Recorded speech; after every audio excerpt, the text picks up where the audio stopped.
વાત હવે વડોદરાની કરીએ તો વિનાશક વાવાઝોડાએ વડોદરામાં 3 લોકોનો ભોગ લીધો છે।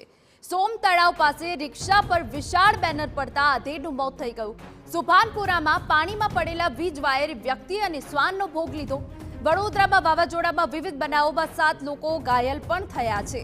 શહેરમાં વાવાઝોડામાં 100 જેટલા વૃક્ષો પણ ધરાશાયી થઈ ગયા। શહેરમાં 80 કિલોમીટરની ઝડપે પવન ફૂંકાયો।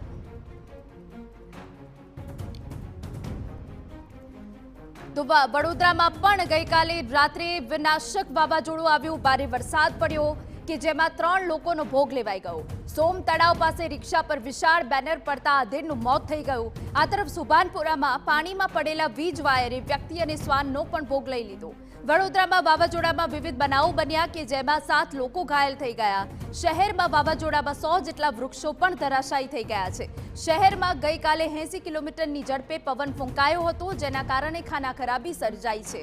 અમારા સંવાદદાતા અંજલિ વધુ વિગતે વાત કરવા જોડાયા છે। અંજલિ, પૂરી વિગત। સાંજે 6 વાગ્યાથી 6:30 દરમિયાન જે રીતે ભારે પવન ફૂંકાઈ રહ્યો હતો, 80 કિલોમીટરની સ્પીડે આજે વાવાઝોડું હતું તે આવ્યું હતું। ઉલ્લેખનીય છે કે આ ભારે પવનના કારણે 100 થી વધારે વૃક્ષો ધરાશાયી થયા હતા, તો 45 થી વધારે વાહનો વૃક્ષ નીચે દબાઈ ગયા હતા। સૌથી રાહતની વાત એ છે કે આ વખતે વડોદરા શહેરને હોર્ડિંગ ફ્રી સિટી જાહેર કર્યું છે, જેના કારણે હોર્ડિંગો પડવાની ઘટના નથી બની અને તેનાથી લોકોને મુશ્કેલીનો સામનો નથી કરવો પડ્યો। પરંતુ જે રીતે વૃક્ષો પડવાની ઘટના બની છે, સાથે સાથે વીજળી પડવાની જે ઘટના બની છે, તમામ બાબતને લઈને 7 લોકોને ઈજા પહોંચી છે। 3 લોકોના મોત નીપજ્યા છે। કારેલીબાગ, રાજમહેલ રોડ અને તરસાલી સહિતના વિસ્તારોમાં ઝાડ પડવાના કારણે 7 લોકોને રેસ્ક્યુ કરવાનો વારો આવ્યો હતો। તંત્ર દ્વારા કમાન્ડ એન્ડ કંટ્રોલ સેન્ટર પર રહી અને તમામ અધિકારીઓ અને કર્મચારીઓ ક્યાં આગળ કામગીરી કરી રહ્યા છે તેનું સતત નિરીક્ષણ કરવામાં આવી રહ્યું હતું।